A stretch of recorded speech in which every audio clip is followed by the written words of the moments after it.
Bonjour, alors je vais vous présenter aujourd'hui, vous parler un peu de la profession d'ingénieur agronome.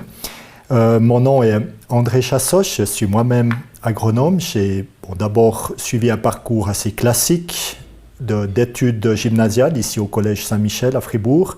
Et j'ai tout de suite enchaîné après avec l'école polytechnique fédérale à Zurich, à laquelle j'ai finalement suivi les études d'ingénieur agronome. Et après ça, après l'obtention du diplôme ou du master, j'ai enchaîné avec une thèse de doctorat. Et mes activités professionnelles depuis l'obtention de la fin des études, disons, ont été d'une part dans la recherche agronomique et actuellement je travaille donc à l'Institut agricole de l'État de Fribourg à Grangeneuve comme responsable de la production végétale et du service phytosanitaire cantonal. Donc si je commence d'abord par les raisons qui m'ont poussé à choisir ce métier lorsque j'étais dans votre situation, donc en tant que gymnasien, il y avait différentes raisons qui m'ont amené vers ça. C'est d'abord, bien sûr, un intérêt pour les professions de type scientifique. Ça, c'était assez évident, mais plutôt orienté vers les sciences du vivant, donc la biologie végétale, et en ayant quand même un intérêt vers les professions d'ingénieur pour faire de la science appliquée, ne pas trop rester dans la théorie. Et quand même, bien sûr, un intérêt pour l'agriculture, mais principalement la production végétale, la culture des champs, et puis en ayant un intérêt ou une envie de, si possible, avoir la possibilité de travailler quand même encore un peu à l'extérieur et ne pas être uniquement dans un bureau ou dans des laboratoires. Et toutes ces exigences se sont trouvées satisfaites dans la profession, dans le métier d'agronome. Qui m'avait d'ailleurs été qui était conseillé là au service d'orientation universitaire, et puis j'ai opté pour ces études-là et que je n'ai d'ailleurs absolument jamais regretté. Ça c'est absolument vérifié par la suite. Donc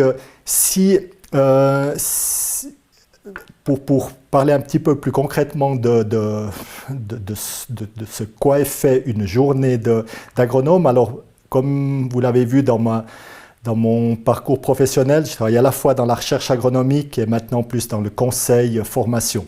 Mais en tant qu'ingénieur travaillant dans la recherche, disons ce qui constituait le quotidien, c'était principalement déjà l'élaboration des projets de recherche et de pouvoir là avoir une très grande liberté d'action dès le moment que les thèmes de recherche répondaient à un besoin d'actualité ou à apporter des réponses à des questions qui allaient se poser de manière prochaine. La liberté était totale. Et puis après, tout le travail finalement de planification, d'étude déjà de tout ce qui a déjà été fait, de pouvoir concevoir ces projets de recherche en fonction des connaissances actuelles, et après ça, de passer à l'action, c'est-à-dire de conduire les essais, de faire les expérimentations, et la dernière étape de pouvoir mettre en valeur toutes ces nouvelles connaissances acquises, que ce soit sous la forme de publications scientifiques, de conférences que l'on donne, et donc c'est un peu ce parcours, je dirais, typique de l'exercice, disons, du chercheur. Et puis bien sûr, en parallèle à ça, il faut toujours se maintenir informé par la lecture de revues scientifiques, la participation à des congrès, ainsi de suite, pour toujours être à la pointe de la connaissance, sans quoi on n'est plus tout à fait à sa place. Et sur la base de ces connaissances acquises, on peut aussi, bien sûr, après faire preuve de son expertise et donner des conseils, faire des expertises, donner des cours, ainsi de suite, parce qu'on devient spécialiste d'un domaine. Et bien sûr, il y a toujours, comme partout, quelques tâches administratives qui ne sont pas très intéressantes, mais qui sont vraiment extrêmement minoritaires. Donc, ce n'est pas trop un souci. Là, maintenant, si je parle un petit peu plus de mon activité actuelle depuis quelques années en tant que responsable du service phytosanitaire du canton, donc c'est à quelque part une sorte de médecin des cultures. Donc, on entend beaucoup parler actuellement avec le Covid des médecins cantonaux. Là, c'est l'équivalent, mais pour les plantes. Et dans ce contexte-là, il y a à la fois des tâches vraiment de conseils à donner dans la protection des cultures contre tout ce qui peut leur être nuisible, des maladies, des ravageurs, des plantes concurrentes, ce qu'on appelle les mauvaises herbes, et donc de poser des diagnostics, de suivre vraiment l'état des cultures en courte saison sur le terrain pour pouvoir donner les recommandations aux agriculteurs sur ce qu'ils doivent entreprendre pour assurer la santé de leur culture et avoir une récolte de qualité à la fin. Il y a aussi, j'ai aussi une certaine part d'activité d'enseignement qui se passe alors principalement pour les professionnels, c'est-à-dire au niveau de la formation professionnelle, pour la formation de base, niveau CFC, mais aussi pour ceux qui poursuivent par l'obtention d'un brevet, d'une maîtrise fédérale ou les écoles supérieures en agro-commerçants, agrotechniciens. Et puis bien sûr aussi toute la formation continue des professionnels, c'est-à-dire que comme dans toutes les professions, lorsqu'on a obtenu un diplôme, il faut continuer de se maintenir, de se tenir à jour. Et là, on y contribue justement en proposant des offres de formation continue pour, disons, mettre à jour les professionnels sur les questions d'actualité qui changent constamment. Et une particularité, là, justement, en tant que responsable d'un service cantonal, là, le service phytosanitaire, c'est-à-dire que je suis aussi chargé de mettre en œuvre des mesures contraignantes, légales, qui doivent être prises lorsque on est confronté à des organismes nuisibles, qu'on appelle des organismes de quarantaine, qui sont des organismes nuisibles qui nous viennent de l'étranger, donc on n'a pas en Suisse, et contre lesquels les plantes n'ont pas de moyens de se défendre. Et pour protéger nos plantes indigènes, donc on doit prendre des mesures d'éradication de ces organismes nuisibles. Donc il y a, pour citer des exemples dont vous avez peut-être entendu parler, le feu bactérien, qui est une maladie bactérienne qui attaque les arbres fruitiers, ou bien le capricorne asiatique, qui est, comme on le voit un peu sur la petite image en bas à droite, là, un gros insecte qui vient de Chine et qui peut vraiment causer des gros dégâts sur les arbres et qui nécessite, lorsqu'on en trouve, des mesures d'éradication vraiment draconiennes.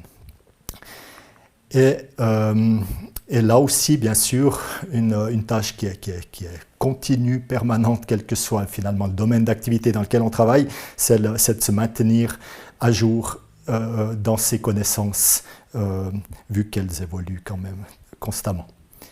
Ce que j'apprécie beaucoup dans mon travail, alors là j'ai fait un peu une longue liste, et puis il y a certains termes qui sont en italique qui se rapportent un peu plus à la première activité d'ingénieur de recherche, et les autres sont de manière, disons, valide de manière générale, quoi. Donc déjà, alors je pense que ça c'est assez général dès le moment qu'on a atteint un certain niveau d'études, c'est de pouvoir bénéficier d'une grande indépendance dans l'organisation de son travail, où l'on n'est pas dans une tâche d'exécutant à devoir effectuer des tâches selon les bons vouloirs d'un chef, dans le sens qu'on a une bonne marge de manœuvre dans l'organisation de son travail, dans le poids qu'on veut accorder un peu plus à certains thèmes qu'à d'autres. Et donc ça, c'est quelque chose de très appréciable. La diversité des tâches aussi, c'est vraiment quelque chose qui est agréable, à la fois, comme je l'ai décrit avant dans mes activités, des tâches de conseil, des tâches sur le terrain, des tâches de formation, d'experts, disons d'officiels qui doivent prendre des mesures obligatoires qui ne sont pas très agréables à prendre, mais qui sont aussi un défi à relever par rapport à toute la communication qu'il faut y associer pour que les mesures soient comprises et adoptées par la population. Sinon, ce besoin aussi de toujours se tenir à jour, quoi. Ça c'est intéressant, et ça rend c'est quelque chose que j'apprécie beaucoup, dans le sens que on ne peut jamais se dire voilà, je sais maintenant, j'ai qu'à appliquer et puis vivre la routine. C'est jamais le cas, quoi. Ça évolue constamment, et là, pour mon domaine d'activité, où finalement les conditions météorologiques, climatiques sont toujours différentes d'une année à l'autre. Jamais 2 années qui suivent sont identiques par rapport aux conditions de croissance des plantes. Là, dans le domaine de la protection des plantes, donc du domaine qu'on appelle phytosanitaire, donc justement de santé des végétaux, avec toute la polémique et le débat public que suscite l'utilisation des produits chimiques utilisés pour protéger ces plantes, là c'est aussi, ça contribue, disons, à rendre le domaine extrêmement vivant et puis au centre de beaucoup de débats et d'intérêts sociétaux.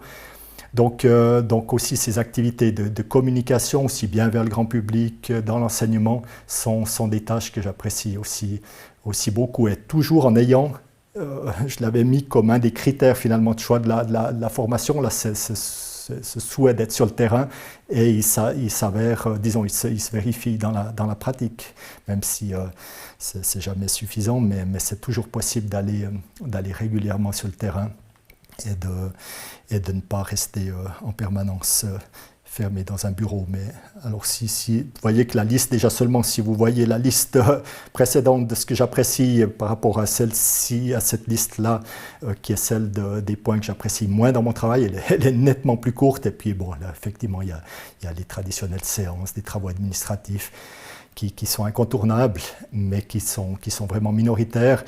Et puis, bon, c'est clair qu'en tant qu'ingénieur, ça c'est inévitable d'avoir quand même une majorité du temps passé dans un bureau, quoi, finalement, assis devant un ordinateur, quoi. Ça c'est assez incontournable, disons.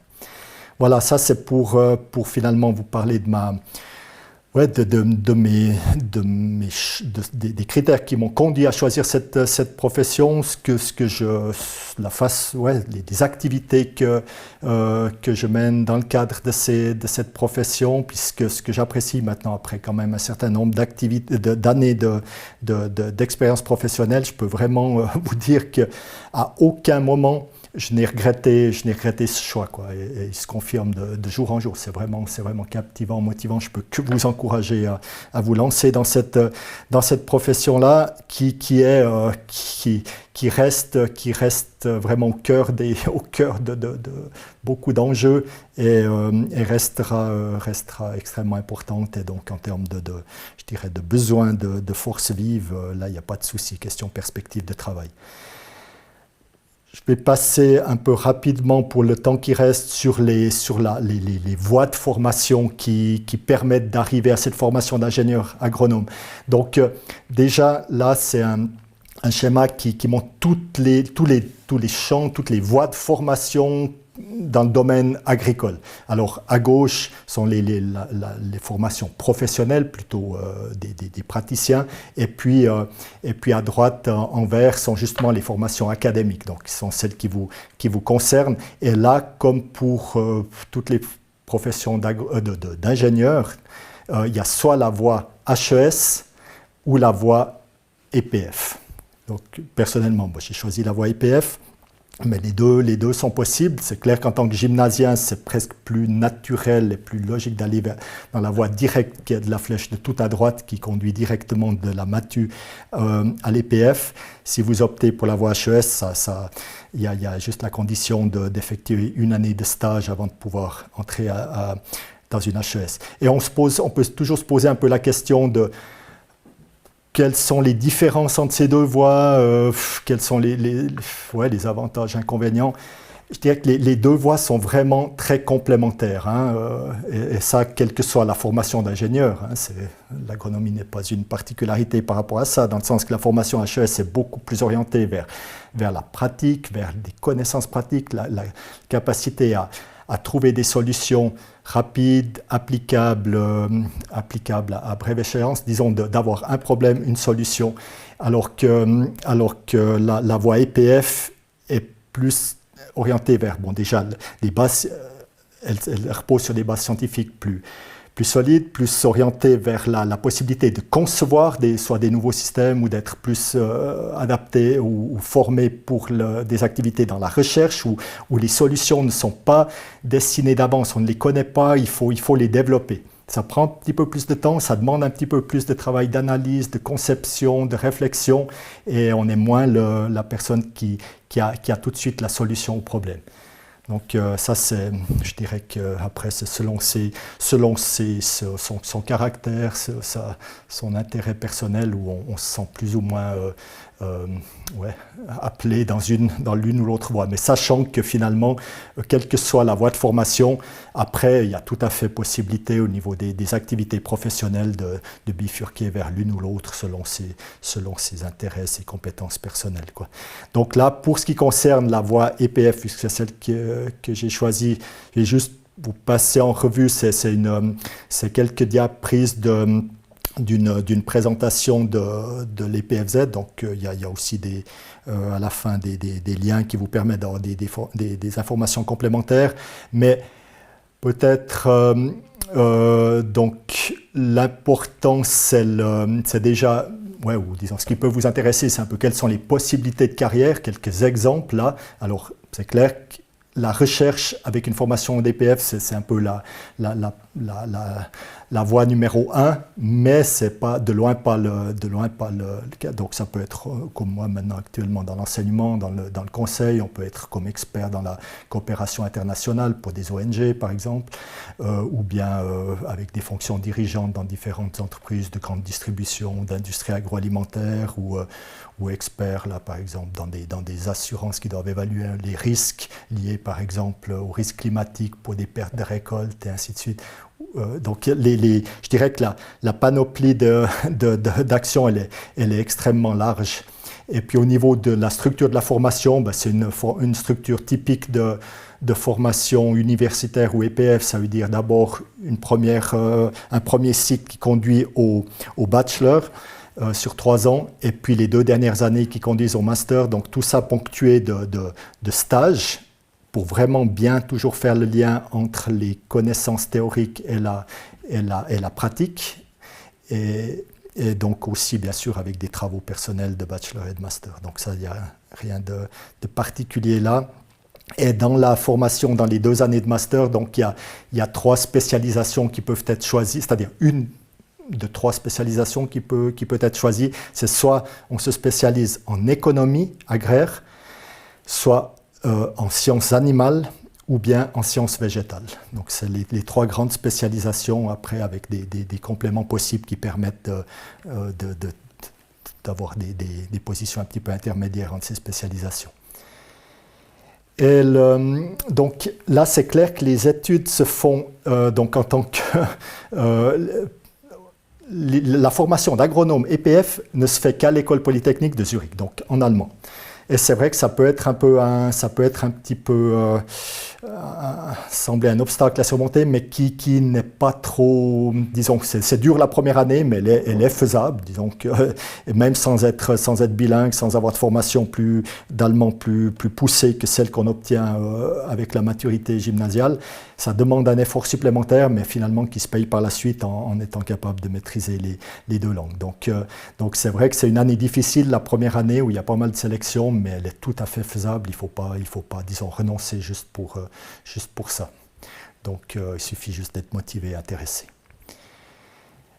Et puis là, le fait que c'est une faculté ou une discipline qui est disons, qui est assez limité en nombre d'étudiants, donc ça crée, il y a un climat d'études avec des petites volées, des rapports assez directs avec les professeurs, qui font que ce climat d'études est extrêmement motivant, intéressant, et puis où on se sent personnellement très, très valorisé, qui est peut-être moins le cas dans des filières où les nombres d'étudiants sont beaucoup plus grands, où on se sent beaucoup plus anonyme. Là, c'est assez, je dirais, pour résumer en un mot, assez familial et très convivial. Donc, pour avoir des informations complémentaires, il y a chaque année des journées d'information qui sont organisées à l'École polytechnique de Zurich, là, pour toutes les filières. Hein. Cette année, elles auront lieu au mois de septembre.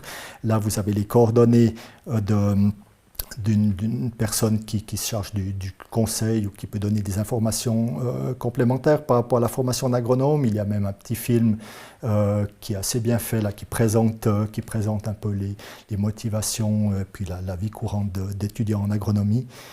Donc je vous laisserai le choix d'aller, disons la possibilité d'aller consulter ça vous-même. Et puis pour ce qui concerne la filière HES, ben là aussi il y a plein d'informations directement disponibles sur Internet, étant donné qu'il y a aussi plusieurs, contrairement à l'EPF où il y a uniquement le Poly de Zurich, pour les HES, il y a différentes écoles, il y a Zollikofen, il y a Lullier, l'EPIA là, à Genève, et puis aussi du côté de Zurich aussi, il y a différentes écoles qui offrent une formation HES en agronomie. Voilà, je ne peux que vous encourager à vous lancer dans cette formation qui est extrêmement captivante, promise un très bel avenir. Donc, dès le moment que vous sentez le moindre intérêt pour ça, allez-y. Tout bon pour la suite. À bientôt. Au revoir.